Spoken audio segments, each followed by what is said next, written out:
Pansit ba to guys? Ayan.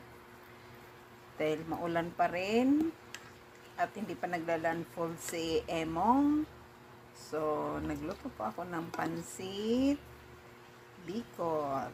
Pansit ba to? Ayan po.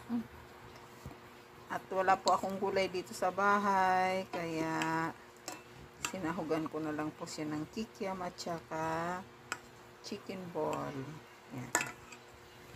Tara, kain tayo. Kain tayo guys. Ayan po, ang masarap na pansit bato. Kahit ano po ang ilagay nyo. Bagay na bagay po sa kanya. Ayan po. Mas masarap po siya pag may sabaw. At kainin nyo po siya ng ganito na may sabaw pa. Kasi hindi na po siya maganda pagka sobrang babad na po sa sabaw, or masarap din po siya na iginigisa. Ayan po.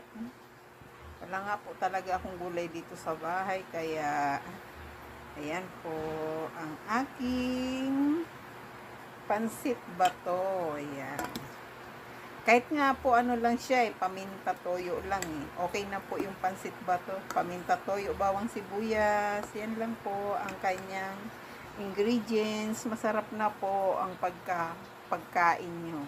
Pwede na rin po siyang pang-ulam at almusal, merienda. Sa Bicol po, wala pong kasawa-asawa yan. Pagka umaga pa lang, makakabili ka po ng 10 piso nito. May almusal ka na. Ayan po. Kaya guys, kain na po tayo. Ayan po ang pansit bato or Bicol. Pansit Bicol. Ayan. Napakasarap niya po kahit wala po siyang sahog o anuman na mga gulay. Masarap po siyang kainin. Kahit mag-isa ka lang po, ang sarap niyo pong kainin. Ayan po. Pansit bato. Very delicious na pagkain. Survival food po siya. Ayan po. Sana po ay nagustuhan niyo po ang aking lutong pansit bato. Guys. So, may stock po kasi akong hindi po ako nakakapagtinda ngayon kasi sobra pong maulan.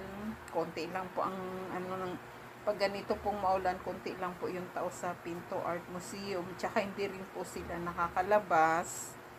Pag lumabas man po sila, diretso sasakay na po ng tricycle. Hindi na po sila